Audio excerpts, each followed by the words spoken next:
so close. 10 more damage from Samus would have been enough to take down Perks.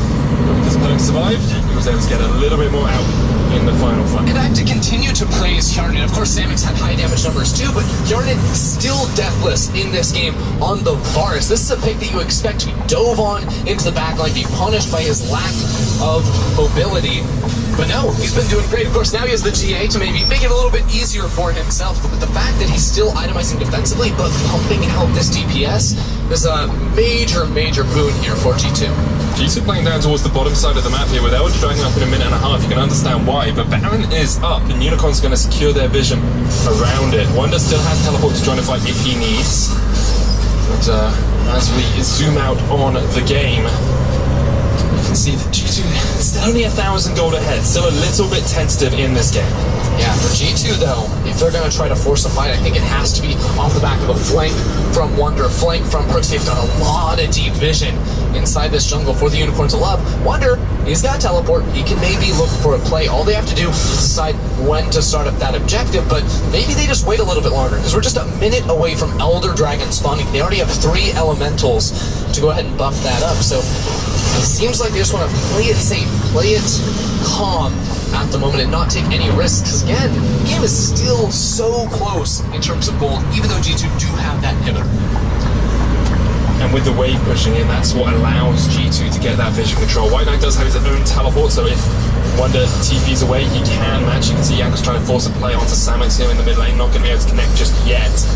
Wonder is also level 18, level advantage over his lane opponent, has 70 CS up as well, which means he's sitting at 4 items, whereas White Knight is only sitting at 3.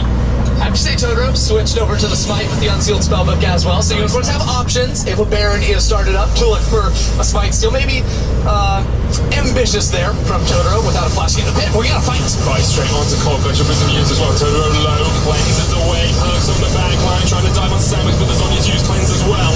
Hjarnan on a killing spree once again, he's the one alive, he's the one dishing out the DPS in this fight. The World Ender comes out, but White Knight just running for the hills here as G2 are wiping Unicorns off the face of the map with dead balls, and maybe the Unicorns can turn it back around because the chains will quite pull back. It's Hjarnan, but he is done. Back into the GA, they kill the Aatrox. Wonder dives onto Samus. Samus takes him out, shot to the face, and the cannon's open from the side.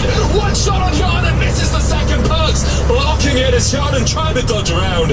The third does not connect enough as well, but Unicorns survive through the fight. Oh my, Samus in Exile not going down, so pivotal to this team. They have so much damage built up at the moment. The fact that the assassination attempt from G2 couldn't quite finish them off changed the entire landscape of this fight, because again, I have to say, it is so key for G2, the fact that Hjarnan can sit back and freely auto-attack. They have so many people diving into the backline that Hjarnan is untouched during the entirety of this team fight, putting down auto-attack after auto-attack after auto-attack. He bursts through the front line immediately, but after that becomes the issue here. Back to the game. That replay was brought to you by Ace the Predator as this fight starts. Perks is looking for the steal, but he's not going to get it. Baron goes down to the Unicorns of Blood, but Perks pushing in the mid lane. A bug splat, Chrono Breaker pause, who cares? This game is electrifying. Even in gold, 37 minutes in between Unicorns in 9th place and G2 fighting for the top 2. Oh my, this is actually just insane, man. It's been going on for so long. Not just in game, but out of game too. It's been a while. Man, though, G2 not trying to give over any ground. We're going to have to figure out how exactly that Baron ended up happening, because it was an even fight between these two teams, and somehow the Unicorns were able to convert that into a major objective. Unicorns get the Baron, and there's an Elder Drake on the cards too as well. Look at where Perks is. Look at this sneaky guy just hiding near the red buff of the Unicorns of Love, trying to get a flank off if he can. The Elder Drake decided by the Unicorns. Here comes Perks. Vision cleared out. Perks is across the wall. They spot him. They know he's there. They try and fight to start up on the top side of this. Yanko's running away. Use the blast now. White Knight, knock yourself back out. The Glacial Prism used as well. Gonna burst it out on the Elder Drake. He resets. They can't burst it when it resets. Perks coming in from the bottom side of this fight, and we did. White Knight not in a good spot, but now he's on his own. The chain of corruption comes out. Here's Perks on the back line. That's exactly what you need. G2 behind the fight. The stun. Samus gobbled up. Gets out back alive. Cold down now, and Perks dives in. 1, 2. Goodbye. Goodbye, Unicorns of Blood. That's 2 down, and Exile to love to follow as well. It's gonna be a clean ace here from G2. They find the perfect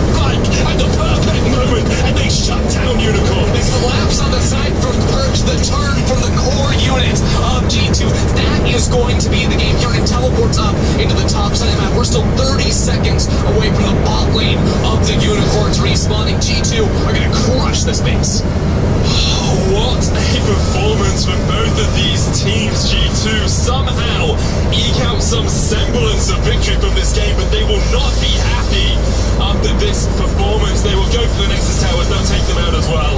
What a performance from the Unicorns of Love, fighting with every inch of their life, but in the end, G2 take the win in a hard-fought clash. Absolutely ridiculous gameplay. They lock in the Akali last for Perks. He had some highlight moments, but it wasn't just him. The bot lane of G2 stepped up. Yarnin, 0 deaths in this game, doing everything. The glue that bound the team composition of G2 together. It was Yarnin on the barracks. What a game that was. I can't even describe it. It was just absolutely crazy. G2 will be happy with the win, but we'll be looking at Misfits tomorrow and saying we need to up our game a little bit if we're going to keep challenging for those top 2 positions and the bye in playoffs, of course, in the position in Madrid. It's fantastic because all of a sudden, it sort of split. We had a clear-cut top 3, top 4. Now every team here in Europe is stepping up to the challenge, really competing head-to-head with our best teams in the league, and it's looking close. The overall level is just so packed together at the moment. It is, and with that win, G2 have locked their spot, of course, in playoffs alongside Fnatic and Misfits, so they are all there. Schalke and Vitality have defined ties as well. There will definitely be a tiebreaker if not locked into playoffs later on today. Unicorns are now locked out, but what a performance to go out on. Like, they still have 3 more games to split, but riding out on a high like that, I'd be very pleased. So back and forth. The two got 2 Barons during that game.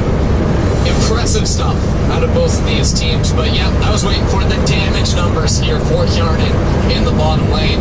That man just never got touched.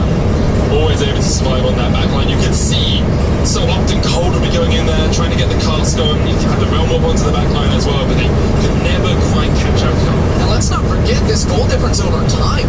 G2 had an advantage, but Unicorns fought tooth and nail to get it back. Won a team fight, picked up the Baron on top of that. Overall, just so close. It was crazy. We're going to have another look at that final fight, because what a fight it was. My eyes were on Perks, but your eyes should be on Counter. Yeah, Yarnin just auto. There's no one that can reach him. Perks in the backline, though, lands a 3-man stun with the first cast of that ultimate.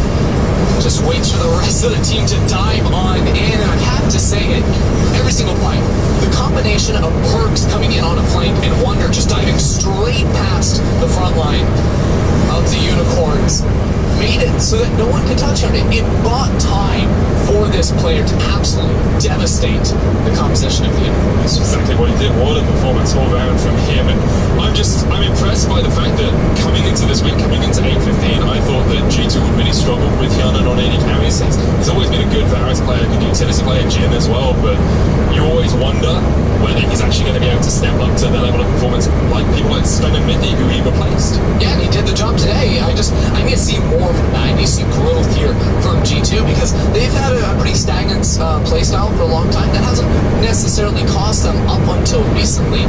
But now we have players like Yarnin and Radin really stepping up on picks that aren't just mages in the bottom lane.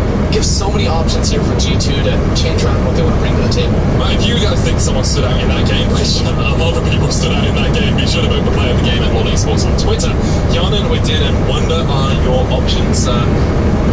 Thinking about it more, I go Radin. Radin had some very good unbreakables and sacrificed himself a lot for the team, which is what you have to do as you support. Filthy support, man. It's as if I play support. I know how this man thinks. You guys know at home. If there was a jungler there, you'd be like, oh yeah, Yakos all the time. Yeah, oh, so good. Yakos is really good. He was really good. After the break, Fnatic Superstar AD carry Reckless. Yeah. Into the EU LCS stage as he and his team look to put down an end to Giants' miracle run. Don't go anywhere.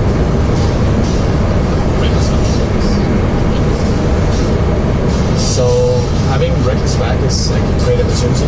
He is obviously really good at the AD carry, which is something we haven't played for a while now. Are you kidding me? I believe he's the best AD carry. That's what he used to be. And now that he's back to prove it again. I think playing with Reckless is a different experience from playing with Google. I think Reckless is obviously a great player. but a lot of Reckless is that you play around him, and then he carries the game, right? Like Puibo is more kind of a guy where you play away from him, and then he survives. I'm really excited to have Reckless back because that means that I can compete for my top lane starter position again. Not that I don't enjoy bot lane, I like playing bot lane, but when I played with him on stage, there was a sense of security that right now I don't necessarily have. Right now I feel like my performance, or like Caps' performance, is the most vital, and then it's mine. So, you know, the proxy of having that extra man to fall back on disappeared for me.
once again with Perks, but I mean... Oh, again. We talked again, but you picked a Kali, so I had to talk to you. Why is this champ's giga broken, as Medic stated earlier? Well, I don't know if it's giga broken. I think it's really strong, but also like against tanks, it's not as OP because you can't really one-shot them. And I don't know, it's just really stupid that you can have the W. I think that's just the most skill with no counterplay. You can be stealth there and you can kite in the W. So I think that's what makes the champ broken. What do you think about the new Akali compared to the one before? like the one before, I didn't even play. Like I don't know. She was like so easy to counter because you could pink her in the shroud, right? You could, yeah. I think you could, yeah. And that's why it wasn't played. It's like Timo. Okay. So now playing assassins, which means you have to carry. Even though you're used to this situation, is it something that you like, being the main carry of the team? I mean, I think when I play assassins, I'm not necessarily the carry. I'm maybe like the flashy player that like makes some plays. I mean, depends on the game. With the blind game, I was carrying, but this game I was not doing anything until the last team fight. So I like this kind of champions because they can make an impact in like either on silent or in like team fights. You can make something clutch happen. So I don't know if Akali was the best pick this game, but I was like feeling really tired before the game. I had bad sleep and like I don't know, just bad day.